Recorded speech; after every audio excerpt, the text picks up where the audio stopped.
Good afternoon. I do not have any opening comments, so Matt, Oh, really? take it away. Nothing? You don't have anything exciting and new to tell us today? Depends on what your questions are. Well, yeah, obviously not. Hold on, let me start my recorder here.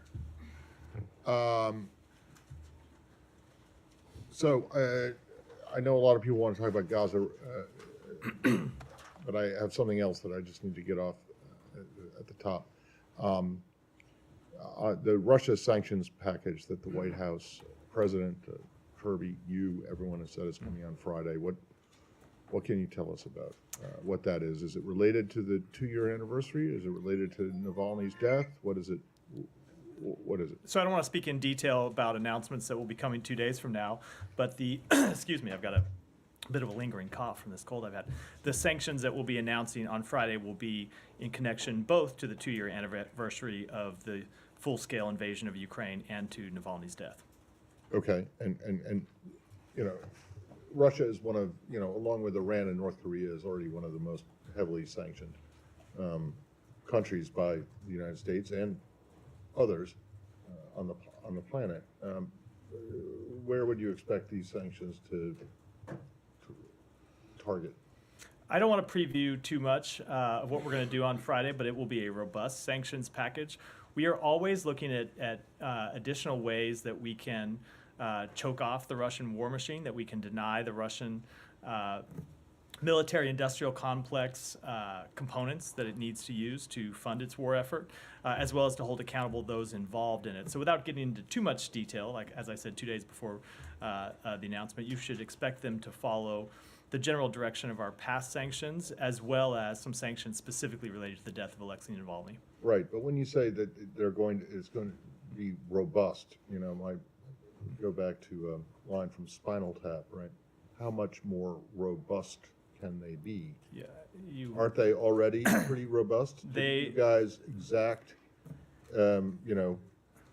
super big sanctions on Russia after the Ukraine invasion? They are incredibly robust, and they've had an impact on Russia's economy and so Russia's military industrial complex. How much more robust can they be? Well, you will see on Friday, but I can guarantee you it is, as I said, a strong, robust package. Partly because we are always, look, it's a dynamic situation, right? Russia watches the sanctions, sees the sanctions, and tries to respond to the sanctions that we impose. And so we watch the actions that they take, and we look to impose new sanctions, either on individuals or new areas that they explore, and also to focus on sanctions evasion when we see them or entities that deal with Russia trying to evade the sanctions that we previously put into place. We have ways to tighten those sanctions. Okay, last one. Does that suggest then that a bunch of the stuff in this package might be secondary sanctions? I don't want to make any comments about what they'll look like. Again, 2 days before we roll them out. So I'll come to you. Oh, okay, go ahead. She graciously yielded the floor. Yeah, apparently there's a new intelligence assessment from Western governments suggesting that Putin thinks he eventually can win the war in Ukraine for 3 reasons. 1, the possible return of Donald Trump to the White House. 2, increased conscription. And 3, a rejuvenated military manufacturing sector. Does State believe on the record that Putin does believe that these factors can help him win the war? Does this increase the need to provide funding for Ukraine if, in fact, there's a belief that Putin may now have some leverage in this situation? So I never want to discuss intelligence matters from here, real or imagined, but I think it should be obvious to everyone that Vladimir Putin is watching what happens in Washington closely. You have to assume that he is watching what happens in Congress. I think he has always assumed from the beginning of this conflict that he can wait out the West, that the West's attention would flag, that the West's interests would flag, that the West would be unwilling to maintain sanctions. And so far, the West has proved him wrong. And I don't just mean the United States, but Europe as well, which took dramatic action early on to wean itself from Russian energy, something I think Putin never thought would happen. But I have to think that the entire world, including those in Moscow, are watching whether the United States Congress is willing to step up and continue to fund Ukraine to help it defend itself from Russia's aggression. We have been very clear in the Biden administration what we think ought to happen. We have been very clear what is in the United States' national security interests, and we will continue to make that case. And we hope that Congress will respond because, as I said, the entire world is watching. Does the U.S., though, actually believe that Putin now has the advantage? No, Given we do not believe that at all. If you look at the shape of this conflict over the past not just 2 years, but even the most recent history, yes, you have seen Russia make gains on the battlefield. We saw gains just over this last weekend because Ukraine was not able to properly resupply its troops, in large part because Congress has not taken the action that we think it should to continue to support Ukraine as it fights to defend its territory. But you have also seen Ukraine make dramatic improvements on the battlefield. Most significantly, I think, in the Black Sea, where they have pushed the Russian fleet back. They have opened up a new shipping corridor that has allowed them to export not just wheat and grain, but also other manufactured goods through the Black Sea, something that was not possible in the early days of the war when Russia had blockaded Ukrainian ports. So we think they'll continue to make progress there, and we will continue to support them to the best of our ability, but we need a partner in Congress to help us. Can I follow up the Russia? Go ahead. And Thank you. Humera is just adding to the list of there- questions she there gets are to ask.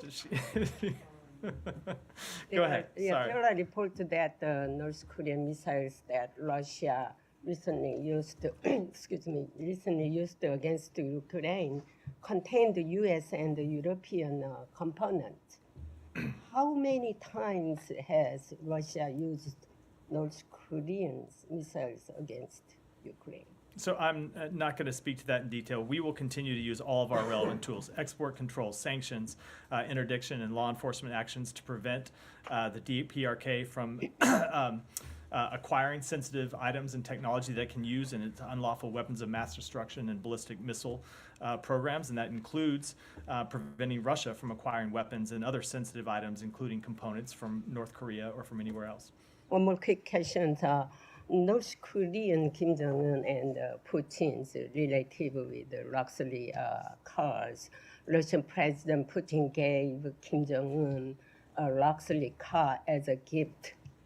Is this a violation of UN sanctions? So I did see that report. I actually, frankly, didn't know there was such a thing as a Russian luxury car. I hope Kim got the extended warranty.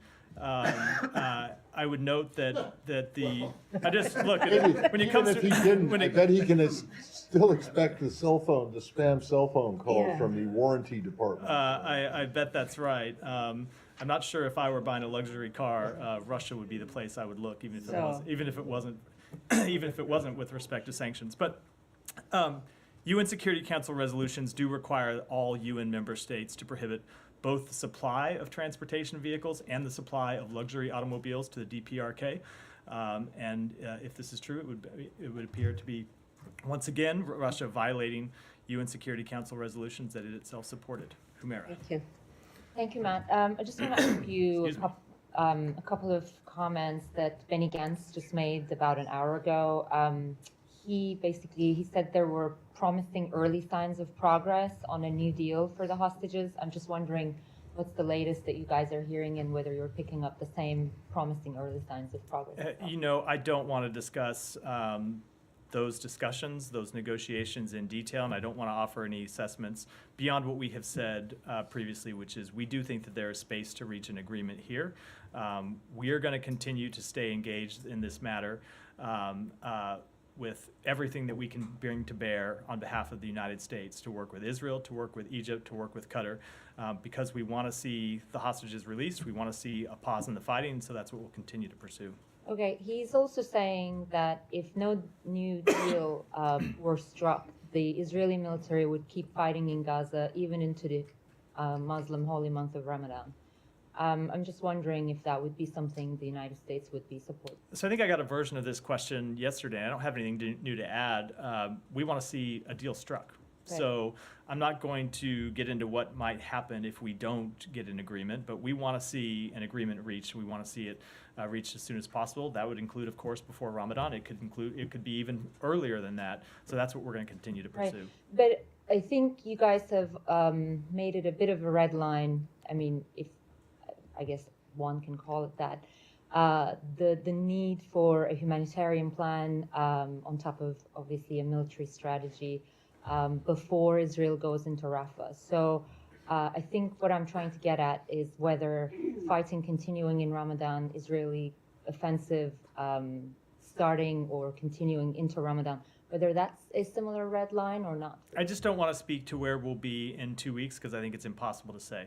We want to see a hostage agreement that secures a temporary ceasefire where we can get the hostages out and get humanitarian assistance in. Ultimately, we want to see a durable resolution of this conflict, and we want to see it as soon as possible. With respect to where we'll be in 2 weeks, I just don't want to speak beyond. I don't want to speak to that in detail. Okay, I have a few quick ones on UNRWA. I'll be quick.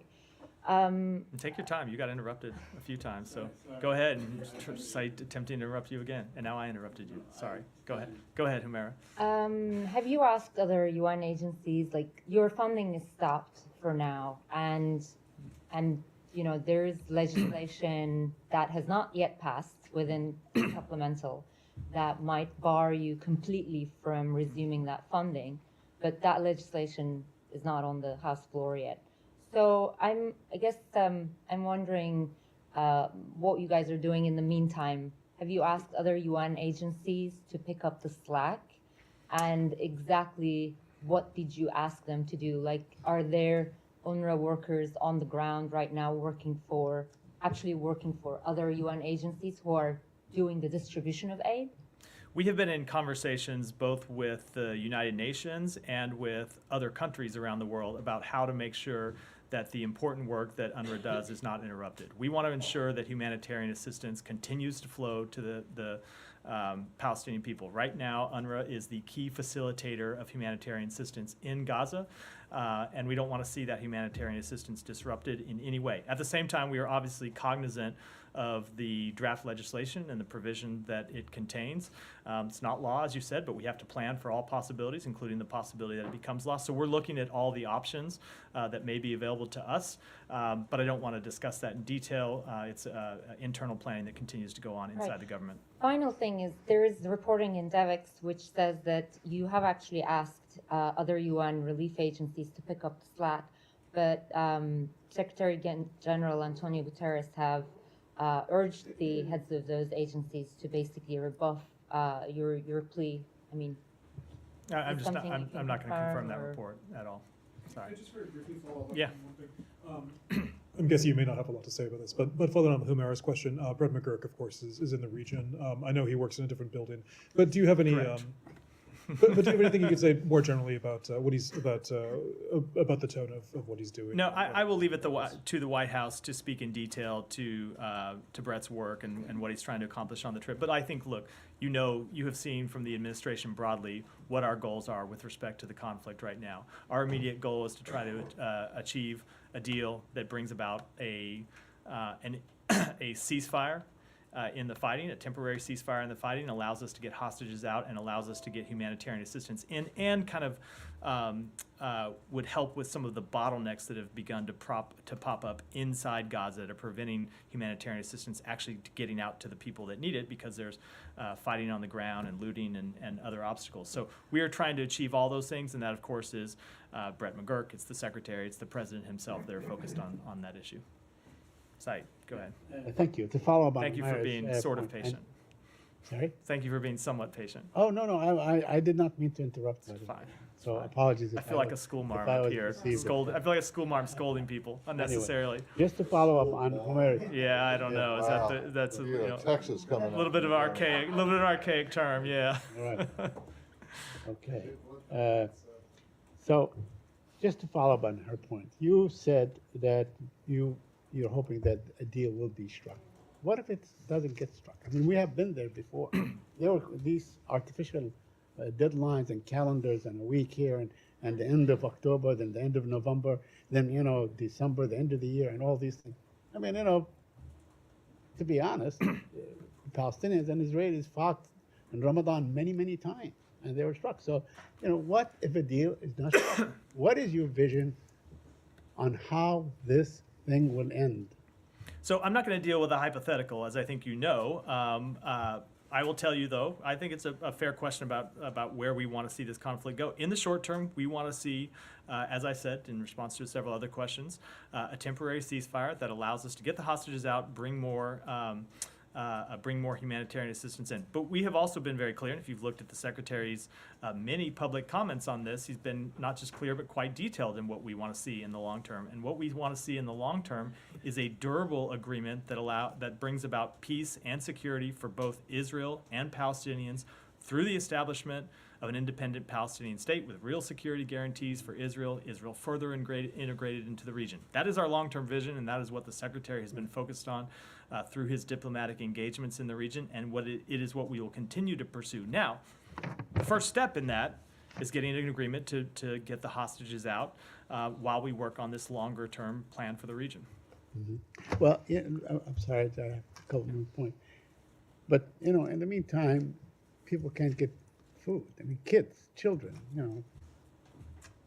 5-year-olds, my grandson's age and so on. So, I mean, they're asking for bread, for crying out loud. They're standing in line asking for bread, and bread is not getting in.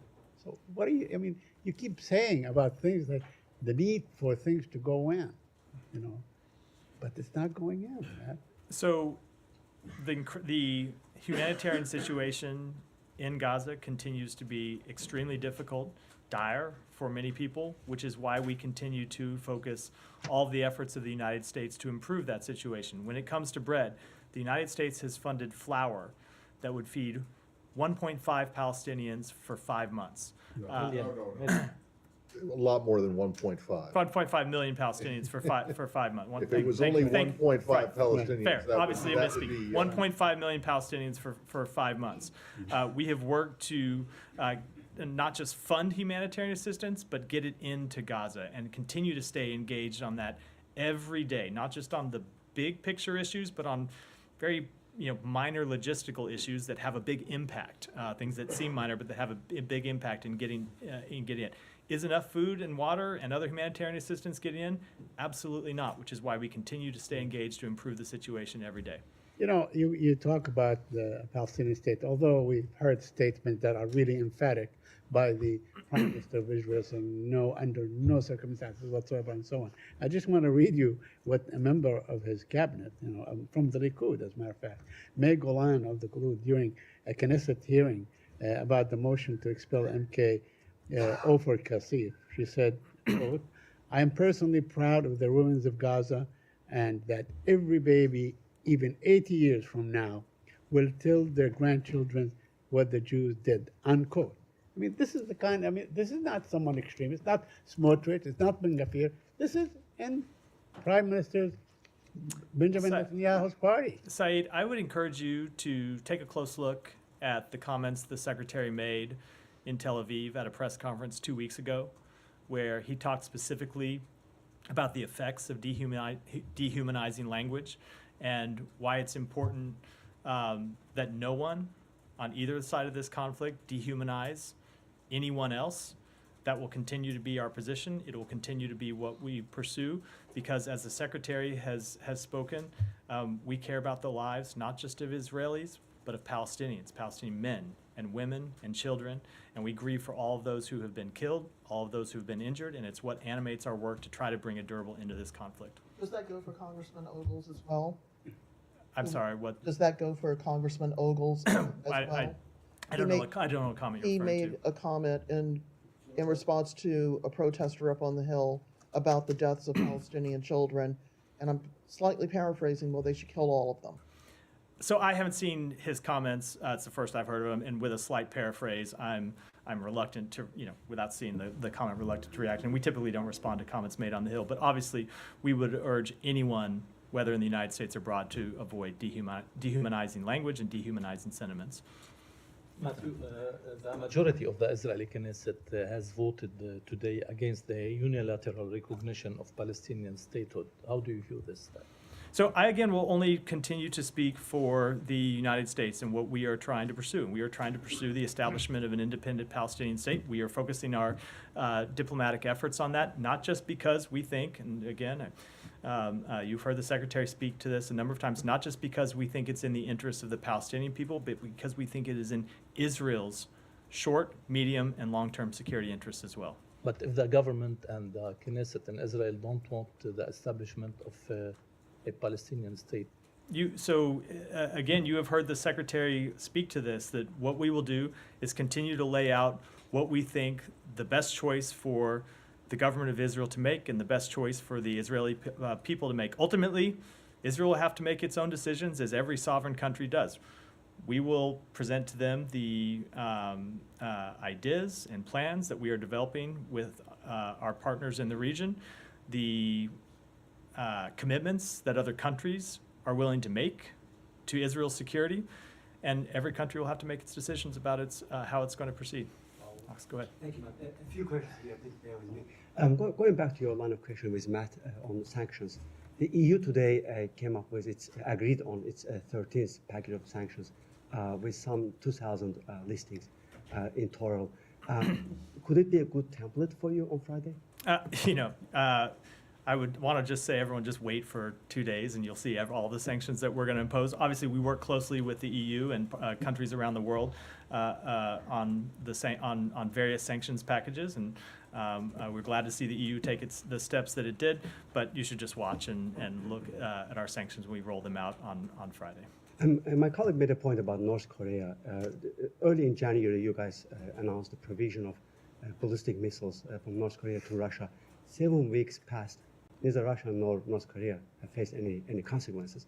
Why? Is it going to be addressed during this next package? Again, I have said everything I'm going to say about a sanctions rollout that is not happening for another 2 days. I would encourage you to check back on Friday to see the. Okay. I've said a little bit. I gave a little more than nothing, but Fair 2 enough. days to go. Fair enough. Any update for us on the latest U.S. citizen got arrested in Russia? Any access to her? No, I have no further updates. It's not yet been granted. I want to go back, if I may, going back to Munich last week, the Secretary met with Azerbaijan Armenian leaders. Does he still believe that the peace is within reach? I'm just borrowing the vocabulary he used last year this time. He still does believe that peace is within reach, and he discussed that with the leader of directly with the leaders of both of those countries, and encouraged them to work together to bridge what ultimately are just a remaining few issues, and we will continue to encourage those countries to reach a peace agreement. I know that the two leaders met bilaterally in Munich, and so we will continue to offer the assistance and the support of the United States in reaching an agreement. He also reminded, my last one, I promise, he also reminded Aliyev of his obligations on human rights, according to your readout. Just day before that meeting occurred, the Secretary was addressed on the Hill, so 21 Congress members called him out, telling him that ask him to prioritize the case of Gubade Badoglu and his well-being. Did the Secretary have a chance to go through the cases, including Mr. I don't have any further readout of the meeting other than what we already offered publicly. Thanks, Matt. Two questions on Iran. The country's National Virtual Space Center has banned the use of VPNs, and it has been also endorsed by the Supreme Leader. I was wondering if the Iranian people should be worried about having access to information to the outside world, or as in the past during the demonstrations, the U.S. is going to step in. So this decision is just the latest reminder of how much the Iranian regime fears its people and what they are capable of when they are given unfettered access to the internet and unfettered access to information. The internet disruptions that the Iranian regime has put in place in the past have cost the economy billions of dollars, cost pain to businesses, as well as, of course, choking off information that people need to make decisions about their lives and decisions about their futures. Support for internet freedom in Iran will continue to be a central pillar of our efforts to support human rights in the country. As you said, in the past, in the height of the protests in 2022 and 2023, as many as 1 in 3 Iranians used U.S.-supported anti-censorship and digital security tools, such as VPNs.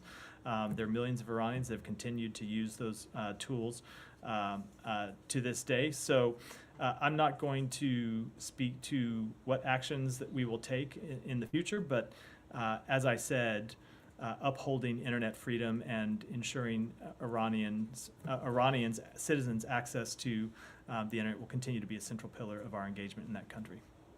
Thank you. Also, Abram Paley, Special Envoy for Iran, is or was in Vienna. He met with IAEA Director General Rafael Grossi. I was wondering if you could tell us anything about the nature of this visit, given that Grossi has spoken out a lot recently about his concerns about Iran's nuclear program. Sure. So Deputy Special Envoy Paley was in Vienna to meet with Director Grossi.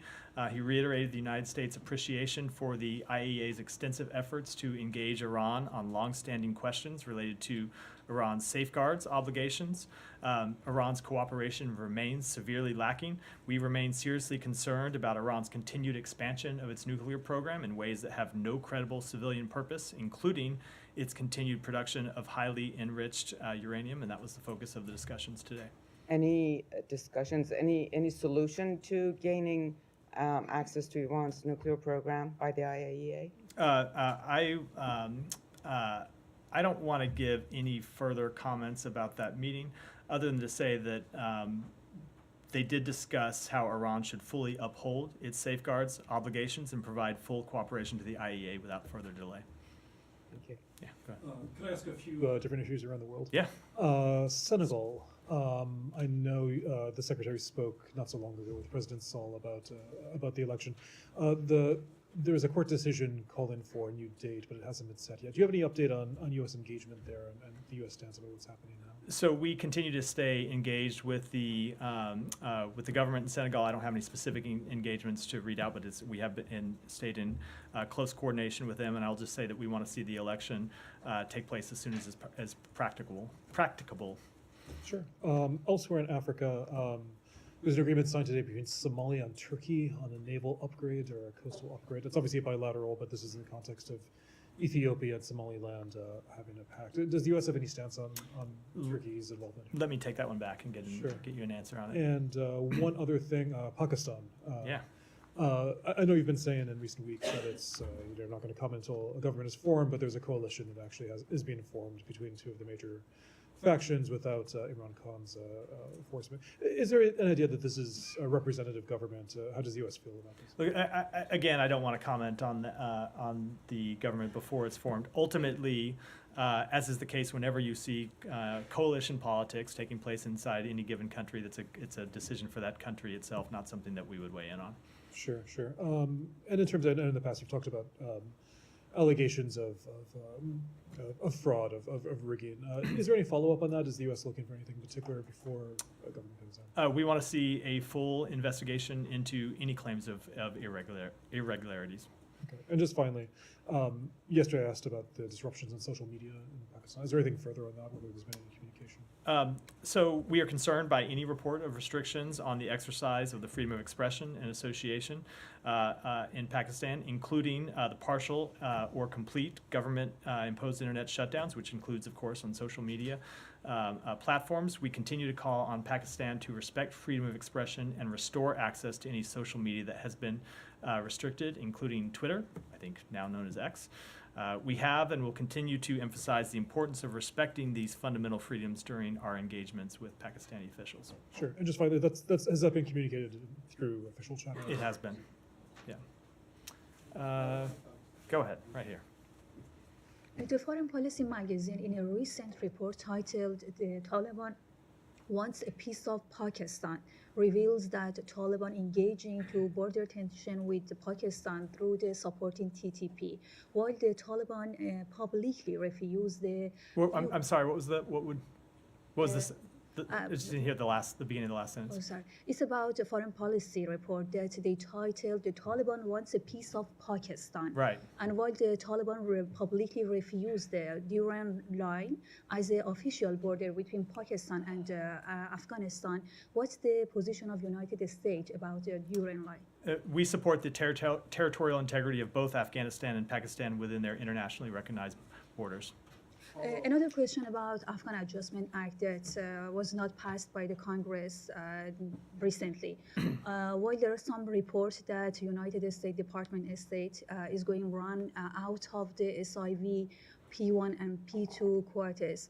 Do you confirm this report, and what are you doing about the SIV and Afghan Adjustment Act? So as the president has said, we urge Congress to pass the Afghan Adjustment Act. We support it and want to see it passed.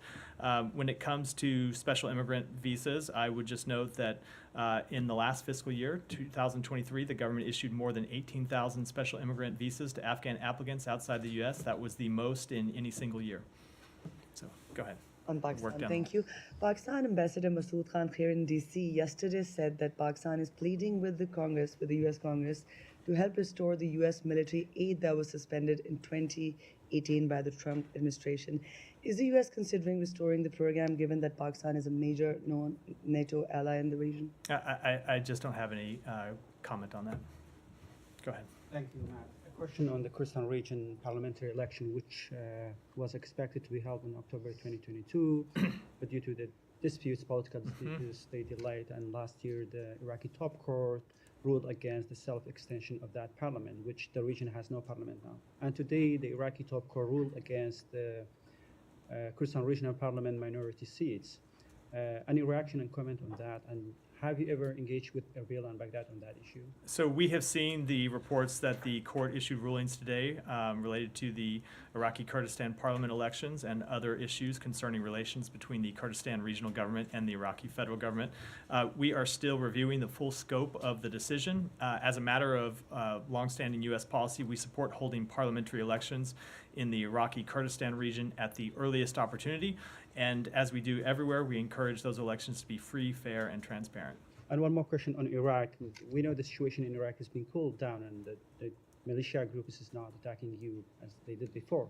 And today, the U.S. ambassador met with the Iraqi prime minister, and they discussed the upcoming visit of the Iraqi prime minister. They discussed what? The upcoming visit of the Iraqi prime minister to Washington. So my question is that, are you done with the response to those groups who were responsible for killing 3 U.S. service members and injuring 40 others? I am not going to preview or rule out any potential steps from this podium. So, and what's your general assessment about the current situation? Do you think that these groups are taking their words when they say that we are not going to attack the U.S. forces? I don't want to offer any assessment or speak for any of these groups. I will say on behalf of the United States, we have made very clear, not just with our words, but with our actions, that we are prepared to defend U.S. forces and U.S. interests in Iraq and in the region, and we are prepared to hold accountable anyone who attacks U.S. forces, and I think I'll leave it at that. Go ahead. Thanks, Barbara Miller, ABC Australia. The Australian Parliament recently passed a motion calling for the Assange matter to be brought to a close and for him to be allowed to return home. What's your response to that motion? So I spoke about Julian Assange extensively from this podium yesterday, and I don't think I have anything to add to that matter. It is an ongoing legal matter and an extradition matter, and beyond what I said yesterday, I think I don't want to comment in any more detail. Go ahead, back. Yeah. Good afternoon, Matthew. Good to see you. 2 questions, one on Ukraine, one on Haiti. And Ukraine, the Knights of Columbus, they're an organization that has provided millions of dollars in aid to Ukraine, helping people there during this very terrible time. How would you describe the impact of groups like the Knights of Columbus? So look, we support any organization that wants to deliver aid to people in Ukraine or anywhere in the world who are in need of it.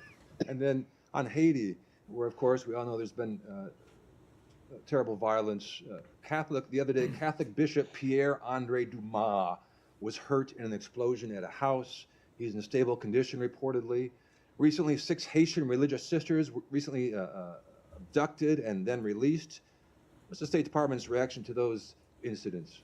So I will just say generally we continue to be very concerned about the ongoing violence in Haiti, and it's why we continue to focus on the launch of a multinational security force to help with the situation on the ground in Haiti, and that Secretary Blinken will in fact be engaging with counterparts at the G20 about the deployment of such a mission today and tomorrow while he's in Brazil. Just very briefly follow up. Yeah. Do you have anything to say about the indictment over Jovenel's killing? I do not. Go ahead, back. Yeah, go ahead. Thank you so much. On U.S. and Brazil, what is the evaluation of the meeting this morning in Brasilia between Secretary Blinken and President Lula? So we put out a readout about that meeting, and I will say that they discussed a number of issues, including the work through the G20 to help alleviate poverty and combat climate change. They talked about regional issues, including the work that Brazil has done to try and de-escalate tensions between Venezuela and Guyana. Talked about Brazil's support for democracy in South America, including in Venezuela. And then they talked about bilateral issues between the United States and Brazil, as well as issues around the world, such as the war in Ukraine and the conflict between Israel and Hamas. A follow-up, yesterday on this podium, it was said that the United States does not agree with what President Lula said last weekend on Gaza. But from your perspective, are those comments a matter of public retraction, as the Israeli foreign minister suggested? And how the United States analyze those comments in a moment that there is an effort to de-escalate tensions in the region? So they are comments with which we disagree. As I made clear today, the Secretary had a chance to discuss the comments with President Lula today in his meeting in the context of an overall discussion about the conflict in Gaza, and made clear, as I did yesterday, made clear that those are comments with which we disagree. And the G20, is it possible to highlight the priorities from the U.S., the summit ministers of summits? Well, as I said, and you will see comments from the Secretary, and he's going to have a press conference tomorrow before he leaves the G20. So I don't want to get ahead of too far of his comments, but we will be focused on fighting poverty, addressing climate changes, and other issues that President Lula has put on the agenda for this meeting of the G20. Go ahead. Thanks, Matthew. A few questions. When will the draft U.S. resolution calling for a temporary ceasefire be put forth before and voted on by the Security Council? I don't want to put a timetable on it. It's something that we continue to discuss with partners on the Council.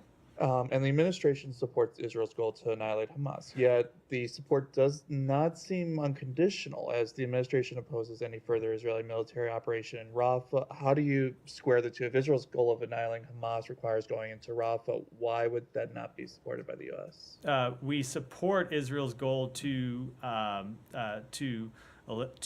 defeat Hamas and to ensure that the terrorist attacks of October 7th can never be repeated. But we have always said that the campaign that Israel's carrying out needs to be carried out in a way that puts civilian protections first. And so we don't see any tension between those two. And that's why we have said that before Israel conducts a full-scale military campaign against the Hamas battalions that remain in Rafah, that it needs to have that kind of civilian protection plan. And finally, does the State Department have any reaction to the rise in cyber operations by China? Has the administration taken any actions to hold the CCP accountable for targeting the U.S. infrastructure with malware recently? We have long made clear that we oppose any cyber actions in that regard by both the PRC and others. And if you look, there is a long history of us taking action to impose consequences when we see them. Go ahead. Thank you. Yeah, go ahead, Shannon. Thank you. And I think we'll wrap there. As Russia's treatment of dual citizens has become a more visible problem, has the State Department taken any steps to push Russia to change its policy and allow regular consular access to American dual citizens beyond just asking for access to those already in detention? Oh, we have pressed it at a number of levels. Both, you've seen the Secretary raise this in direct conversations in the past. We didn't have a lot of regular engagements with the Russian government now, but our embassy continues to raise it on a regular basis. The unfortunate truth, though, is that Russia continues to detain its own citizens and continues to detain American citizens, and it's why we have tried to make clear, just as plainly as we possibly can, that no American citizen should consider traveling to Russia for any reason. Period, because they are at risk of detention, imprisonment by the Russian regime. So we will continue to work to try to get consular access to Americans that have been detained. We will continue to try to work to free those American citizens who we have determined to be wrongfully detained, and we will continue to call on humane treatment for everyone. But I think people need to remember the kind of brutal regime that we're dealing with that's willing to inflict brutality on its own citizens and willing to inflict brutality on citizens of other countries. And if you were considering travel to Russia for any reason, do not do it. I don't think we can say that any more clearly. On the State Department Yeah, side, quick go- follow. Shouldn't even consider traveling toward it? Is it that they shouldn't think about it? You think about it and make a very quick decision not to do it. But in that travel advisory, the State Department's language says that Russia may refuse to acknowledge dual nationals' U.S. citizenship. Are you aware of any case where Russia actually has acknowledged U.S. citizenship? in I'd any have to way? look back through history. I'm not aware of any recent case where they have, no. Thank you. And so, I just have one more, and this goes back to something that was raised yesterday about the UN expert panel of experts on the alleged sexual assault of Palestinians.